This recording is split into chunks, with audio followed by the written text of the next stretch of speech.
Hello बच्चों, चलिए प्रश्न देखते हैं। एडवर्ड सिंड्रोम के कारण होता है 46 की अपेक्षा 45 गुणसूत्र, 18वें जोड़े ऑटोसोम में 3 गुणसूत्र की उपस्थिति, 21वें जोड़े ऑटोसोम में 3 गुणसूत्र की उपस्थिति, 3 जोड़ी लिंग गुणसूत्र की उपस्थिति।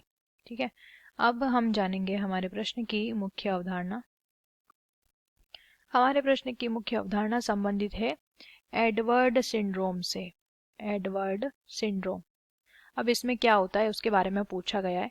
एडवर्ड सिंड्रोम अगर किसी को हो जाता है, सबसे पहले तो ये एक गुणसूत्रीय विकार है। किस तरीके की समस्या है? गुणसूत्र से संबंधित समस्या है, इसलिए इसको क्या कहते हैं? गुणसूत्रीय विकार इसको कहते हैं। अगर ये किसी बच्चे में या किसी प्राणी में अगर ये होता है, सामान्यतया बच्चों में ही होता है, तो उसके 18वें 23 जोड़ी गुणसूत्र होते हैं।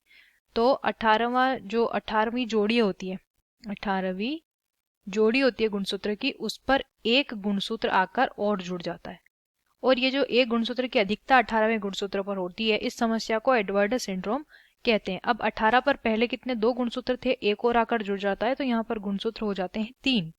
अब यहाँ पे क्या होता है, चूंकि हमारा जो 18वां गुणसूत्र है वो दैहिक गुणसूत्र है, तो हम उसे क्या कहते हैं? ऑटोसोम कहते हैं।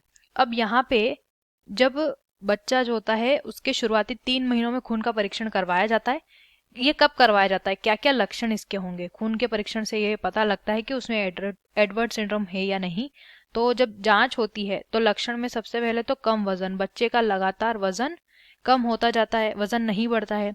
ठीक है, छोटा सिर होना, छोटा छोटा सिर भी वृद्धि नहीं कर पाता है। ठीक है, और कई कई बार बच्चे के लिए ये रोग जो होता है वो जानलेवा भी होता है। तो अगर छोटा सिर, कम वजन है, अंगों का विकास ठीक से नहीं हो रहा है, तो बच्चे के जो शुरुआती 3 महीने होते हैं, जन्म के पहले के 3 महीने, ऐसा हम कहेंगे, जन्म के पहले के शुरुआती 3 महीनों में जांच करवा लेनी चाहिए कि बच्चा जो है वो गर्भ के अंदर वृद्धि कर रहा है या नहीं। तो पहला विकल्प देखिए, 46 की अपेक्षा 45 गुणसूत्र, यहाँ पे तो कमी दर्शा रहा है। 18वें जोड़े ऑटोसोम में 3 गुणसूत्र की उपस्थिति सही होगा, इसी को एडवर्ड सिंड्रोम कहते हैं।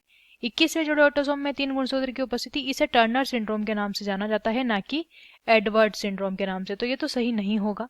3 जोड़ी लिंग गुणसूत्र की उपस्थिति, तो ये भी सही नहीं होगा, इसे एडवर्ड सिंड्रोम नहीं कहते हैं।